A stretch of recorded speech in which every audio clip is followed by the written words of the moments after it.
Oh, that's great. Thank you very much, Verena. It's so beautiful, so exciting, and nice to see there's already buildings that are up and around, and giving people hope that it's possible for them. I thought we'll open it up to Q&A for a few minutes, and then we'll do breakout with some questions. So who would have a question for Verena? Yeah. Hi, Lily. Hi, thank you very much, Verena. It was very interesting. I had no clue about earth buildings before. But yeah, I will it only scratches the surface. It really, I'm like, yeah, I can imagine. I can imagine. There's always so much more to it. But I would love to see one. And we might be looking at building next year or the year after. So I would definitely like to check it out. So just a few questions. I just can't envision currently, where do you put the wiring and the plumbing if you have full bricks without holes? Yeah, good question. So you drill. So the way they're designed for earthquake is they have some steel reinforcing. So it's not like concrete where you have it very close, but it's probably every 1.5 meters you have a steel rod. And the way that is incorporated is like the bricks are easily drillable. So we use a core drill and for the steel, and usually a conduit for electricals gets put along the steel. If you need it somewhere else, it just gets incorporated the same way as steel. And plumbing, usually if you can avoid putting it into the wall, do that. If you need to put it into the wall, it is also in a sleeve. So gets incorporated. It's very easy to chase, to incorporate something, to cover it over, to change things. Like at the moment, we're doing an alteration where we had to change doorways, we had to put new electricals in, and it was rather easy. It was, yeah. And how long do the bricks need to dry? So it depends of the type. The heavy mud brick that is more used for thermal mass dries in about 2 weeks, and the lighter weight bricks, they take about 4 weeks to dry in summer. And we can't produce them in winter or in autumn. So no. And if, for example, a client wanted to have a building like that, do you need specific architects or engineers who are familiar with it? Because probably some are not familiar with it. Is that how it works? I mean, yes and no. So if you know that there is the earth building standards and you have an open-minded designer, you can point them towards the standard and they will be able to use it, and it's very user-friendly. So lay people can do it. The architects will be able to do it too. And there's the engineering standard. So, and especially engineers sometimes shy away from it a little bit, and then they will over-engineer. So it might be useful to work with someone that has got experience and confidence in it, Okay, yeah, that makes sense. We're very spoiled for choice in the Nelson region. It's one of the hotspots. Okay, cool. Yeah. Okay, Bobby, you have a question? Yeah, a couple of questions. Yeah. So for say a very simple 1-story 3-bedroom, if you wanted to build it as much as possible yourself full time, how long might that take?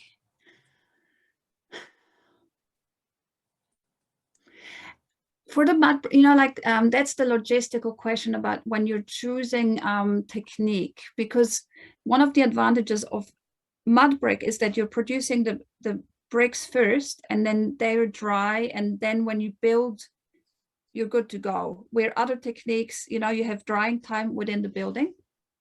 And for the earth building, you would be making bricks one season, and then you're good to go. You're hitting the ground running, and actually building the walls is fast. So on our building, it took us 2.5 weeks to lay the bricks. So that was the fastest. Yeah, it was the fastest part of the build. Like the most time consuming was the upstairs timber cladding. That took me 4 weeks. But you need to account for making those bricks, and how long that takes will depend on your setup and helpers and so forth. You know, here we're set up for making bricks, so we make hundreds of bricks a day. But the mixing of the material is half the job, typically in earth building. So when we did the job with Naituhoi, like it was really useful to have things like rotary hoe on the back of a tractor, you know, mechanizing a little bit to save time. Yep. Yeah. For multi-story, Yeah. which system would you suggest? Like 3, 4, 5 stories? You can't go 3, 4, 5 with earth. So you could go earthen downstairs and timber upstairs. But you know, Can like you do, okay, like a hybrid where you use the earth downstairs and then timber or steel framing above, but still using earth for infill? yeah, you could do that. Sure. Yeah. Yeah, That's not upstairs, you know, like, because you have to think about the weight, and it is a lot of weight. So you would have that infill typically in the lower story, and then do whatever you want to do further up, you know. I mean, multiple story is a specific engineering design anyway, so you'd have to talk to someone about that. So what's the maximum height you can have? For earthen walls, yeah. In the new center, I think it's 3.3 meters. Okay. Yeah. And you haven't mentioned rammed earth. Is that not a preferred method, or? It's in the design, apart from construction details, it's the same as mud brick, you know. It's an earthen, it's a load-bearing earthen wall. In terms of building, it's the technique. It often uses cement in New Zealand, so there's very little unstabilized, like that doesn't require cement, hardly any in New Zealand. It's very common in Europe to not use cement for render, so you can definitely do it, and it's beautiful. But you need all the shutters, you need the rammers. It's very labor intense. It's very high density, so very heavy buildings. Achieving the R values is really hard. And, you know, it's a certain aesthetic, which I love, but all the other things for me are a down, you know, it's a negative, especially the noise, the vibration, and the need for shutters, because that's a lot of timber that goes into the shutters. So I just, you know, I love all the techniques, and I keep on coming back to mud brick because of the simplicity. Yeah. On our YouTube channel, you can see a video of us, how we make them. So, you know, it's very low tech. Yep. Thank you. You're welcome. Okay, and we have a question from Yashal, who's had their hand up for a while. Hey, yeah, team. First of all, just thank you, Zola, for the evening. It's been great. I'll have to chase up the recording for the very first, but I missed. Verena, it's an absolute pleasure. I've heard so much about your work, but never had the chance to bump into you. So thank you very much for your time this evening. I just had a couple of questions around. I suppose I've got an ongoing generic question around moisture isolation in earthen builds, and I'll sort of have to answer that for myself a little bit. That's just personal learning. But specifically here, I wondered, when you were talking about the development of the low density adobe, and I thumbs up, I really appreciate the local material component in that. Are there any special considerations, you know, for extra moisture isolation that might need to be undertaken? I'm presuming, for example, that the wood chips used in the walls, you know, will have a certain vulnerability or so forth to biology and moisture. Does that change? I think things? I understand what you're saying. You know, like if we're comparing it, for example, to a straw bale construction, where you have the straw bale and then you have a plaster on either side, it's not quite as vulnerable as that, because every particle of the mix is coated in earth, and earth is extremely dry, so it actually prevents fungal growth. and it doesn't rot. It doesn't, yeah, it's not vulnerable. And when you design the whole thing, you have to comply, you know, you're not allowed to have water ingression, moisture trapping situations anyway, so you don't have an issue. But in case that you had some, the beauty of the earth is that it wicks moisture away, so it dehumidifies continuously, and it actually preserves timber. So I don't have any, you know, I'm not worried about it. And I know, you know, like we have had these test walls that they don't have a roof overhang. They've been absolutely hammered by the weather recently, and they're fine, you know, and they can dry out. So I think early on in the career, I was more worried about the whole water ingression, and I'm just seeing the unstabilized earth continuously can dry out. It's actually materials that have cement included, or situations where you have non-breathable plasters, like cement plasters over earth buildings, where you have problems. Fascinating. Okay, I think I follow you, and that really opens up, opens up the path of exploration for me. Thanks, Verena. It's good, you know, like it's a really important aspect. And in the restoration of historic buildings, we deal with moisture problems, but we're dealing with buildings without foundations, like buildings that are continuously wicking up moisture. And it's interesting, you know, but it doesn't rot, and they're very durable. So you see timber, you know, like lintels and so forth, as soon as they're covered with earth, they become much more durable. And you can do, you know, moisture testing and stuff. It's more dry. It's drier than your dry timber. Great. Well, we have about 10 minutes or so that we can have some breakout. So I thought what I'll do is divide us into two, and then in your groups. Oh, Julia, sorry, you raised your hand. I wouldn't want to miss you having to get a question. I think that's more important. And then we'll do maybe just one breakout session. But yes, what's your question, Julia? Okay. Well, I wanted to know, you just touched on it there, but I didn't. What about the foundation, or how it connects with the earth? I'm interested in. And when you're laying the bricks, is it a different mixture that you put between the bricks?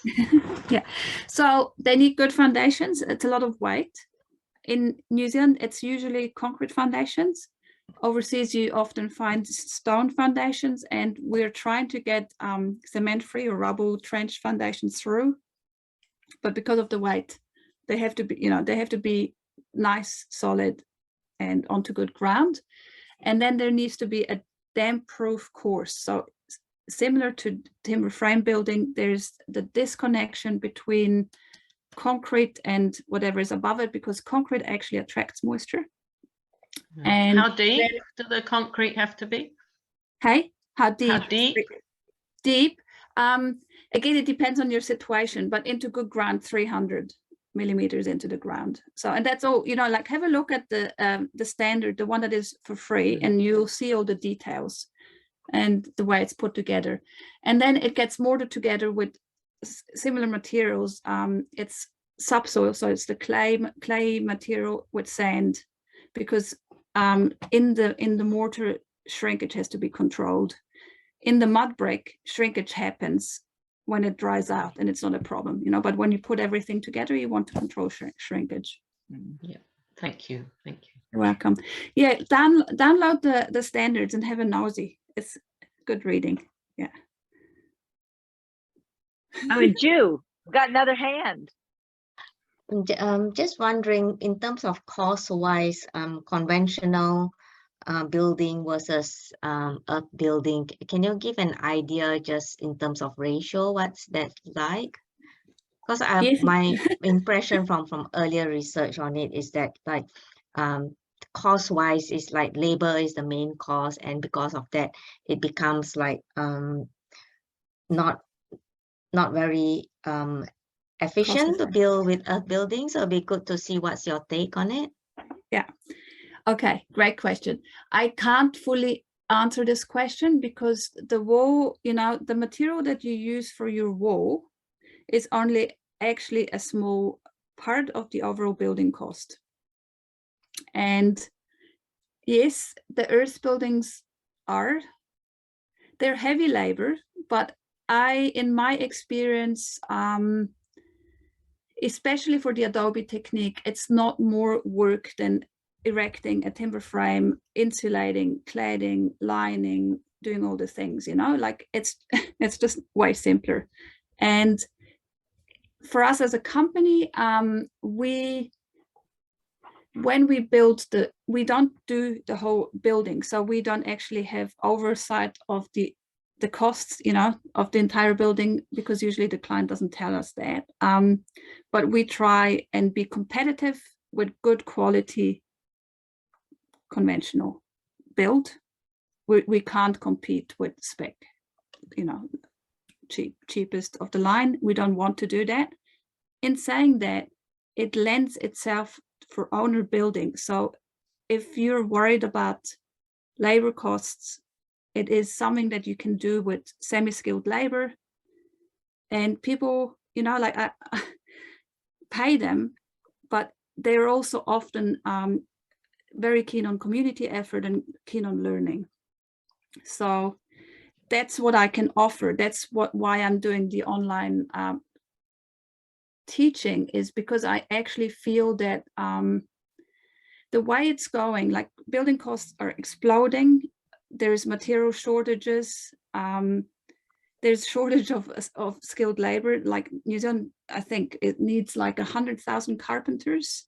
So there's big things happening, and there's a lot of people that actually are interested in natural building, and there is scope for people to do it themselves. So that's that, you know, community effort, and the revolutionizing of housing is maybe also reclaiming being able to build your own building. And it is absolutely possible with earth, and it's what I'm passionate about. So I'm phasing out building places for people because I'm 46 and I'm multi-passionate and there's only so much energy I want to spend. You know, I've built hundreds of projects of earth. I've been building for 30 years. But if you only do one building or two or three, or if you want to start a business, talk to us. We're all for it. You know, we support people to do that. So a little bit of a tangent on cost, but like you can save costs on your walls, and your building will still be expensive probably because of other reasons, unless you are very clever about it and start, you know, recycling materials and so forth. Yeah, it sounds like it lends well for where, you know, eco village, and like there's land and people are just building their own houses on the piece of land. So it's like it's part of that whole community building as well. You know, you build a house and you build a spirit at the same time. Yeah, for the village. Yeah, and also, you know, if you have a community, you can invest in simple machinery that makes life much easier, or you can rent, like hire it, like a tractor with a rotary hoe. If you go onto the YouTube channel, you see how we mix, and that makes all the difference. You know, like we hear lots of stories that it took a long time to build, but it depends how you logistically line that up, and you can definitely streamline it and go very big. You know, you can make an operation and churn out bricks for 10 buildings and streamline the process. Yeah, then it'll make it very cost efficient in that sense. Then you can build for the whole community. For that, for the walls, but you know, the other things, the costs are exploding. So I can't answer the question about cost anymore, because it's but I mean, like exploded. With the conventional cost exploding, I mean, so it's like both sides faces that, but then it's like where costs can be differentiated by the materials used in other areas. Thanks for that. It just makes me think of you know, really thinking out of the box in terms of the labor bit. And I know when we were at a permaculture gathering once, we were saying a lot of people come out of the permaculture training and then they don't really have anywhere to go with it to be able to apply it and really put it to use. And then we thought about a matchmaking, people who need permaculture folks on their property with people who've just come out and want to apply their learning. And it just seems like a really neat idea as well for natural building, where people who would like to have a natural building, even if it's small, like a one room, something doable. Obviously, people need to be taught. That could even be in schools, where high schools have an earthen building class. They're matched up with people in their community, with folks who want to build an extra room. And you've just got this lovely group of people who need a project that needs the people. And there you go. We've solved the If it was labor that easy, I think we would. If it was that easy, I think it would have been done. Yes and no. Like, there's a really good project that I love in the States that is called Community Rebuilds, and they have a similar concept to build low-cost buildings. Works really well in an apprenticeship type scheme where there is, and there has been talk about, like having this, for teaching purposes as a mobile natural building school. Hasn't happened yet. So people definitely are talking about it. I know that, like in other, like, for example, the Earthship Academy does something, like people even pay to go and build homes. I'm a little bit in two minds about it, what we have done is we have run internships where people worked on our, they learned, and then we took them onto building sites, but we paid. And it's just different concepts. Like, if you run bigger groups of volunteers, even if they're very motivated, there's a whole raft of other things that need to happen. So it's not as simple as just matching people up. And then if you run teams and, they start working together, it's a little bit different. So I could see, work exchanges or like community building, as in like the community gets together rather than just relying on volunteers. Yeah, it reminds me when I used to work with Habitat for Humanity, and we in South Africa, we had very simple way of building houses, which was the blocks, but these were cinder blocks. But it lent itself well to these volunteer teams who had limited experience. We had a few experienced people who were guiding, making sure that the walls were going up straight. But it really was in 1 week, we could pretty much put up the walls of a simple family house, which was really exciting for those people as well. So check out Community Rebuilds. They're like Emily, she's awesome. Like it's even linked with finance. So do you know them? No, I haven't heard. Yeah, Community Rebuilds, Utah. Very cool. All right. They do Strawbell, but like they run it as internships, and she also has the finance. It's a very cool holistic concept. Yeah, quite often it does involve, as soon as you are involving other people, it usually has many other things around, the social, the team, and so many other things, which is lovely, because that's really what it's about. It's a holistic experience, not just about creating an end result. Yeah, well, we've run out of time. We've actually gone over time, but I'm glad there was so much interest in the asking of questions, and we were a small enough group. I think we got to know each other a little bit in this sharing.